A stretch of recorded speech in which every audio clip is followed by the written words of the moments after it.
Hello दोस्तों, मेरे YouTube channel पर आपका स्वागत है। तो चलिए कहानी शुरू करते हैं। कहानी अच्छा लगे तो प्लीज़ चैनल को लाइक शेयर जरूर कीजिएगा। शाम का वक्त शारंग मिलन रिया अपने कमरे में बैठी रो रही थी। उसने मृत्युंजय और बाकी सबको राखी पहना दिया था। अदिति कुरकुरे खाते हुए रिया को रोता हुआ देख रही थी और वहाँ पर विकल्प और विप्लव भी बैठे हुए थे। उनकी सोच से सब कुछ ऊपर से जा रहा था। अदिति कुरकुरे रिया की तरफ बढ़ाते हुए बोली, दीदी आप रो क्यों रही हो? क्या प्रोफेसर ने आपको डांटा? अनमोल अंदर आते हुए रिया से बोला, यार क्या पूरा गंगा जमुना एक साथ बहा लेना है? रिया अनमोल की आवाज़ सुनकर तकिया उठाकर उसे फेंक कर मारते हुए बोली, मुझे आपसे बात नहीं करनी, भागो यहाँ से।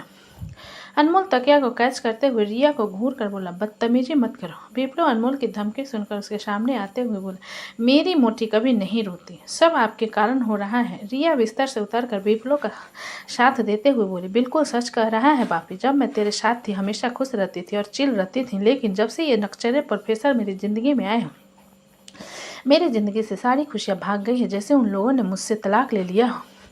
उन लोगों ने रिया की बात सुनकर अपने दांत पीसते हुए बोले, मुझ पर ऐसे घिनौने इल्जाम मत लगाओ, पाप लगेगा तुम्हें। क्या मैं तुम्हें मारता पिटता हूँ? जिसे सुनकर रिया आंखों में आंसू लिए अनमोल से बोली, मारते पिटते तो इतना दर्द नहीं होता जितना झूठ बोलकर आप बाहर जाते हो तो दर्द हो। विकल्प रिया के बात सुनकर अपने दिमाग के घोड़े चलाते हुए, बाहर जाते हैं मतलब कहीं इनका कहीं बाहर चक्कर तो नहीं चल रहा? अनमोल विकल्प की बात सुनकर अपने दांत पीसते हुए बोला, तुम अपना दिमाग मत चलाओ वरना मैं तुम्हारा तलाक करवा दूंगा। विकल्प तलाक सब सुनकर चुप हो जाता है, क्योंकि उसे वर्षा को नहीं छोड़ना था। वहीं रिया विकल्प की बात को पकड़ चुकी थी और अनमोल की तरफ देखते हुए बोली, आप मुझे चीट कर रहे हो? विप्लव रिया के बात सुन हैरानी से अनमोल की तरफ देखते हुए बोला, प्रोफेसर आपकी इतनी हिम्मत जो मेरी मोटी को चीट कर रहे हो? अनमोल उन लोगों की बात सुनकर फ्रस्ट्रेट होते हुए बोला, चुप रहो यार, मैं किसी को धोखा नहीं दे रहा। उसके बाद रिया को घूरते हुए बोला, मैंने तुमसे कहा था ना, कुछ ऐसी बातें हैं जो तुम्हें समय आने पर बताऊंगा। रिया अनमोल की बात सुनकर रोते हुए बोली, मतलब आपका पक्का बाहर चक्कर चल रहा है और आपकी सेटिंग प्रेग्नेंट होगी, इसलिए आप मुझे अब बता रहे हो? विप्लव रिया का रोता हुआ देखकर अनमोल को घूरते बोला, आप हवस के पुजारी हो भाई, मैंने सोचा नहीं था कि आप इतने घटिया निकलोगे। मैंने सोचा था मेरी रिया आपके साथ खुश रहे, क्यों तू उसका बाप है? साले चुप रह कर रहा हूँ, तुझे समझ नहीं आ रहा है? मुझे कुछ बोलने का मौका नहीं देते तुम लोग। अनमोल ने विप्लव की बात को बीच में काट कर गुस्से में चिल्लाकर कहा। अनमोल के चिल्लाने पर उन लोगों की बोलती बंद हो जाती। वहीं अदिति लगातार कुरकुरे खाए जा रही थी और आंखें टिमटिमाते हुए उन लोगों को देख रही। सब लोगों को चुप देखकर अनमोल एक गहरी सांस भरकर रिया से बोला, मैं एक कानूनी संघ के लिए डिटेक्टिव का काम करता, इसलिए ज़्यादातर मुझे बाहर रहना पड़ता है। दिवाली के टाइम पर भी मैं अपने काम के चक्कर में ही बाहर गया था और अभी 3 महीने तक लगातार हमारे प्रैक्टिस सेमिनार और एक ट्रक डिलीवरी को रोकना था, जिसमें गैर कानूनी सामान एक राज्य से दूसरे राज्य तक ट्रांसफ़र हो रहे थे। अनमोल की बात सुनकर उसे कमरे में सन्नाटा छा जाता है। अनमोल रिया के पास आकर उसके चेहरे को पकड़कर, मैंने कहा यार, मैं तुम्हें कभी चीट नहीं करूँगा। अगर मुझे तुम्हें करना होता तो मैं पहले कर चुका होता ना। 30 साल तक सिंगल नहीं मरता।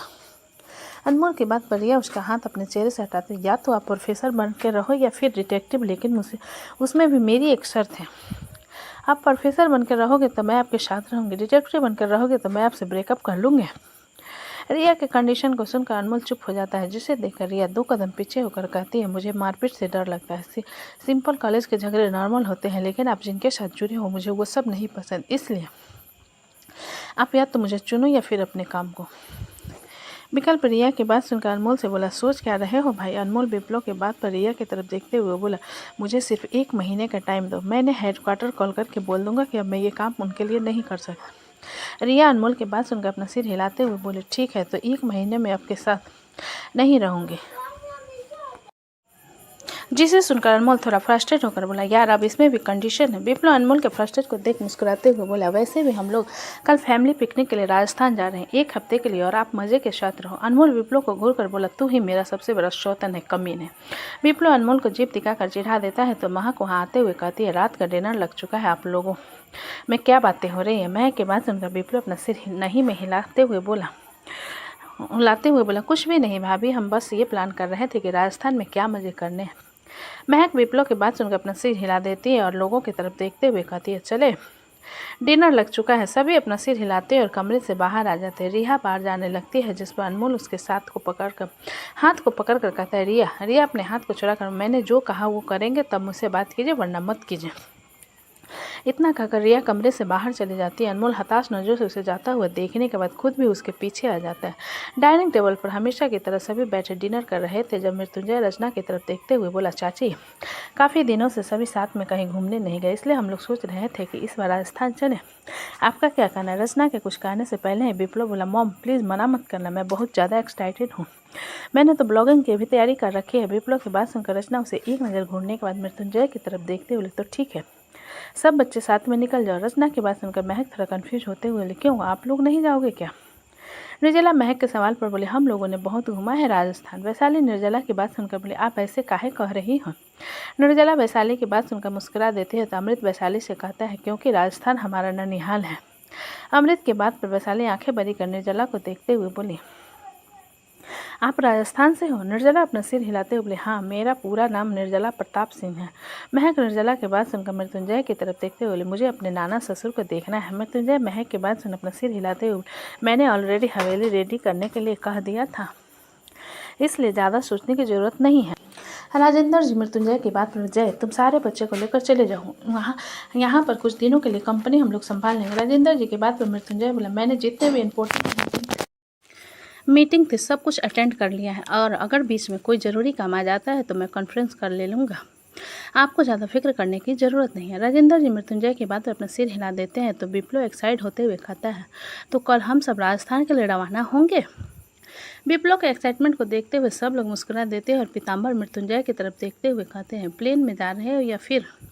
मृत्युंजय बीच में बोला, फैमिली बस रेडी करने के लिए कहा है, हम सब उसी में जाएंगे। मृत्युंजय की बात सुनकर सभी लोग अपना सिर हिला देते हैं और मृत्युंजय चित्रांग की तरफ देखते हुए कहता है, तुम भी चल रहे हो चित्रांग?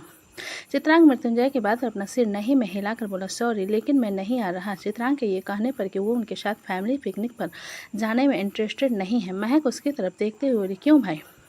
चित्रांग वहाँ पर बैठे कशिश की तरफ देखकर बोले, ये मुझे मित्तल कंपनी का वाइस प्रेसिडेंट अनाउंस करने वाले हैं, जिस कारण मुझे सब कुछ समझने में कुछ वक्त लगेगा।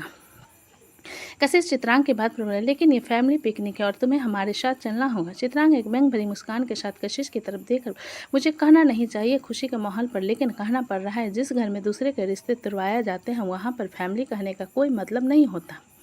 चित्रांग की बात सुनकर वहाँ पर बैठी नित्या उसकी तरफ देखते हुए बोली, तुम्हारे दोस्त को डाइवोर्स देने का फैसला मेरा था, क्योंकि मैं उसके साथ नहीं रहना चाहती थी। इन सब में फैमिली को इन्वॉल्व करना बंद करो। चित्रांग नित्या के बात सुन उसकी तरफ देखते हुए बोला, ये जो तुम्हारी अकड़ और घमंड है ना, इसकी वैल्यू वहाँ पर होती है जहाँ पर ज़रूरत है। और किस प्यार की बात करती हो तुम? उस पागलपन की जिसके पीछे सिर्फ तुम भाग रही हो और बाकी सब तुम्हें बस एक जोकर की तरह देख कर हंस रहे हैं, because you are the number 1 joker and loser. Nitya Chitrang की बात सुनकर गुस्से से बोली, डोंट क्रॉस योर लिमिट्स, ये मेरी मर्जी है कि मैं किसके साथ रहना चाहती हूँ और किसके साथ नहीं, कोई मुझे इसके लिए फोर्स नहीं कर सकता। चित्रांग अपना सिर हिलाते हुए बोला, एक्चुअली और अगर तुम्हें ये गलतफहमी होगी कि कोर्ट की तरफ से तुम लोगों को 6 महीने का वक्त दिया जाएगा, तो ये खुशफहमी तुम अपने दिमाग से निकाल दो, क्योंकि भारत के संविधान के आर्टिकल 142 के तहत अगर लड़का लड़की के साथ नहीं रहना चाहते तो पेपर्स बिना फैमिली कोर्ट भेजे अभी तलाक को मंजूरी दे दी जाती है, और तुम दोनों का तलाक भी बिल्कुल उसी तरह हुआ है। चित्रांग की बात पर नित्या कुर्सी से खड़ी होते हुए बोली, और मुझे भी कोई दिलचस्पी नहीं है, क्योंकि मैं उन लोगों में से नहीं हूँ जो खाना फेंककर उसे उठाकर खाते हैं। इतना कहकर नित्या बिना अपना डिनर को पूरा करे कमरे की तरफ चली जाती हैं। सभी लोग नित्या को जाता हुआ देखते और कशिश चित्रांग की तरफ देखते हुए कहता है, करण कहाँ है? बताना तो नहीं चाहता, लेकिन वो जहाँ कहीं भी है बिल्कुल सही सलामत और अच्छा है, चित्रांग ने जवाब दिया। वैशाली चित्रांग के आधे जवाब पर चिढ़ते हुए बोली, तुमसे पूछा तुम्हारा करण बबुआ कहाँ है, ये नहीं पूछा कि वो कैसा है। जिसे सुनकर चित्रांग वैशाली की तरफ देखते हुए बोला, करण अपने दादा दादी के पास गया हरियाणा, क्योंकि उसकी पूरी फैमिली भी हरियाणा जा चुकी थी और अब तक तो वहाँ पहुँच भी चुका होगा। मृत्युंजय चित्रांग की बात पर बोला, हरियाणा? चित्रांग अपना सिर हिलाते बोला, हाँ, मनमोहन खत्री उसके दादाजी का नाम है, जो कि हरियाणा का चीफ मिनिस्टर है। चित्रांग की बात सुनकर वहाँ पर बैठे सभी लोग हैरानी से उसकी तरफ देखने लगते और मृत्युंजय थोड़ा हैरान होकर कहता, लेकिन मनमोहन खत्री तो खत्री है ना? चित्रांग मृत्युंजय की बात सुनकर बोला, हाँ, लेकिन अंकल खत्री सरनेम यूज नहीं करते, वो अपनी मॉम मधुलिका चावला का सरनेम इस्तेमाल करते हैं और करण भी उनका ही सरनेम इस्तेमाल करता है। मृत्युंजय हल्का सा मुस्कुरा कर कशिश की तरफ देखते हुए बोला, जाने अनजाने में तूने हरियाणा के मुख्यमंत्री के पोते से रिश्ते खराब कर लिए कशिश। जिसे सुनकर कशिश मृत्युंजय को घूरते हुए, तू मेरे जले जग पर नमक मत छिड़क। अगर मुझे पहले पता होता तो मैं नित्या से बात करता। महक कशिश की बात सुनकर बोली, आप लोगों के लिए रिश्ते आपके बिजनेस की तरह प्रॉफिट और लॉस है क्या? कशिश महक के बात पर अपना सिर नहीं में हिलाते हुए, मैंने ऐसा तो नहीं कहा, लेकिन अगर करण ने अपने दादाजी से कुछ भी कह दिया तो दिक्कत मेरी कंपनी को हो सकती है। चित्रांग कशिश की बात सुनकर बोला, इट्स ओके, दादाजी मुझे अपने बेटे की तरह समझते हैं, अगर मैं उस कंपनी में रहूंगा तो वो कुछ नहीं करें। कशिश चित्रांग के बाद अपना मुंह बना लेता है और सभी लोग अपना डिनर कंटिन्यू करते हैं। विकल्प उन लोगों की बात खत्म होने के बाद धीरे से वर्षा के कान में बोला, हम सब लोग बस से राजस्थान जा रहे हैं। वर्षा विकल्प की धीमी आवाज़ पर उसकी तरफ अजीब नज़रों से देखते हुए बोली, मेरे पास कान है, मैंने सुना है तुम ये अजीब तरीके से साउंड क्यों कर रहे हैं? जिसे सुनकर विकल्प अपने दांत चमकाते हुए, हम दोनों हनीमून भी एंजॉय कर सकते हैं बेबी, मैं बस इसलिए एक्साइटेड था। विकल्प की बात पर वर्षा उसे घूरते हुए, तुम्हारी तो किस करने में ही मौत आती है, ना तो हनीमून कहते हुए तुम्हें अजीब नहीं लग रहा? वर्षा की बात पर विकल्प कन्फ्यूज होते हुए, क्या मुझे अजीब लगा चाहिए? वर्षा विकल्प की कंफ्यूज नज़रों से देखकर तिरछा मुस्कुरा देती और चुपचाप अपना डिनर करने लगते, लेकिन विकल्प अभी भी कन्फ्यूजन में उसे देख रहा था। तभी सभी लोग अपना डिनर करके कमरे की तरफ चले जाते हैं, लेकिन महक, वैशाली और आरू वहीं पर रुके हुए थे। आरू को सोचते हुए बर्तन धोने लगती है, जिस पर महक उसके हाथ से बर्तन लेकर कहते, आरू तुम गर्म दूध लेकर विक्रम भैया के पास चली जाओ, मैं बर्तन साफ कर दूंगी। रिया किचन में आते हुए बोले, नहीं भाभी, बल्कि आपको अभी के पास जाना चाहिए, वरना वो रोना शुरू कर देगा। हम लोग साथ में साफ कर लेंगे बर्तन। जिसे सुनकर महक अपना सिर नहीं में हिलाते, बल्कि मैं तो कहना चाहती हूँ आप सब लोगों को जाना चाहिए सामान पैक करने के लिए। महक के बाद पर वैशाली उसे देखते हुए लिखा है, हम सब चले जाएंगे अपना सामान पैक करने के लिए, तो आप अपना सामान पैक करेगा। महक वैशाली के बात पर हल्का सा मुस्कुराते हुए बोली, मेरे पति, उन्हें अच्छे से पता है मुझे किन चीज़ों की ज़रूरत पड़ेगी, इसके लिए वो मेरा सामान पैक कर देंगे। वैशाली महक की बात पर बोली, हमारे पति को भी पता है, वो भी सब कुछ साफ कर देगा। उसके बाद आरू की तरफ देखते हुए बोली, आरू तुमको जाना चाहिए, तुम्हारे पति को नहीं पता होगा ना कि तुम्हें किस चीज़ की ज़रूरत पड़ेगी। आरू वैशाली की बात पर अपना सिर हिला देती है और गर्म दूध लेकर अपने कमरे की तरफ चली जाती है और उसके बदले रिया वहाँ पर बर्तन धोने में मदद करने लगती है। रिया चुपचाप बर्तन धोने लगती है, जिसे देख महक रिया से कहती है, रिया क्या हुआ? आज राखी पहनाने भी काफ़ी देरी से आई थी, अनमोल भाई के साथ झगड़ा हुआ है क्या? महक के सवाल पर रिया अपना सिर नहीं में हिलाते हुए, नहीं भाभी, वो अनमोल किसी काम से बाहर चले गए थे, इसलिए उन्हें आने में देरी हो गई। अब मैं उनके साथ आऊँगी सोच कर नहीं आई, इसलिए मुझे आने में देरी हो गई। वैशाली रिया के बाद महक की तरफ देखते हुए, दीदी एक बात बताओ हमको, आपको शक्ल पढ़ना आता है क्या? महक वैशाली की बात सुन हल्का सा मुस्कुराते हुए, नहीं वैशाली, मुझे चेहरा पढ़ना नहीं आता, लेकिन किसी शख्स के चेहरे पर रौनक हर रोज़ से कम नजर आए तो समझो कि वो परेशान है या उसे कोई दिक्कत है, इसलिए बस उसकी परेशानी को कम करने की कोशिश करना चाहिए। महक के बात सुनकर वैशाली कुछ पर सोच कर बोली, हमारा पति का चेहरा तो हमेशा LED लाइट की तरह चमकता रहता, तो क्या वो हमेशा खुश रहता है? लेकिन हम तो उसको खुश होने का मौका ही नहीं देते। महक वैशाली के सिर पर टपली मारकर, तुम्हारी बातें कभी सिंपल नहीं होती, इंसान को सोचने पर मजबूर कर देती हैं। महक के टपली मारने पर वैशाली अपने सिर को चलाते हुए, अरे हमको याद आया, हमको वीर भैया को कॉल करके पूछना है कि वो चल रहा है या फिर नहीं। अमृत समृति को अपनी गोद में उठाए अंदर आते हुए बोला, वो आज ही खुशहाली और विशाल को लेकर बनारस के लिए निकल गया है, इसलिए वो लोग नहीं आ रहे हैं।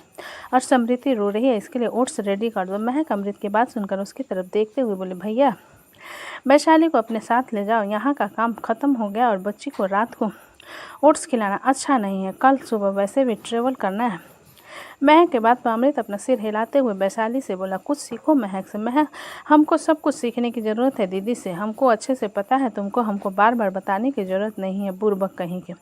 वैशाली ने अमृत के गोद से समृति को लगभग छीनते हुए गुस्से में कहा। अमृत घूरकर वैशाली की तरफ देखता है तो वैशाली उसे घूरते हुए कहती है, ज़्यादा ना अपनी बुरी आंखों से हमको घूरो नहीं, वरना दोनों उंगली डालकर निकाल देंगे। बड़े आए बागर बिल्ले के छोटे भाई। इतना कहकर अमृत वैशाली को इग्नोर करके मुंह बनाते हुए समृति को लेकर किचन से बाहर चली जाती। अमृत उसे जाता हुआ देखकर गहरी सांस भरकर महक से बोला, महक मैंने वैशाली का सामान पैक कर दिया है, तुम प्लीज़ एक बार रीचेक कर देना, वरना उस लड़की को किसी चीज़ की मतलब नहीं होता, जैसे है वैसे ही चली जाएगी। अमृत की बात पर महक अपना सिर हिला देती है तो अमृत वहाँ से चला जाता है। बर्तन भी तब तक धुल जाते हैं और रिया अपने हाथ को साफ करके महक की तरफ देख कर कहती है, थैंक यू भाभी, मुझे समझ आ गया कि मुझे क्या करना है। इतना कहकर रिया मुस्कुराते हुए किचन से बाहर चली जाती है। तो दोस्तों कहानी कैसी लगी मुझे कमेंट में लिखा, अच्छी लगे तो प्लीज़ चैनल को लाइक करें और ज़्यादा से ज़्यादा शेयर करें। कहानी को पूरा सुनने के लिए धन्यवाद।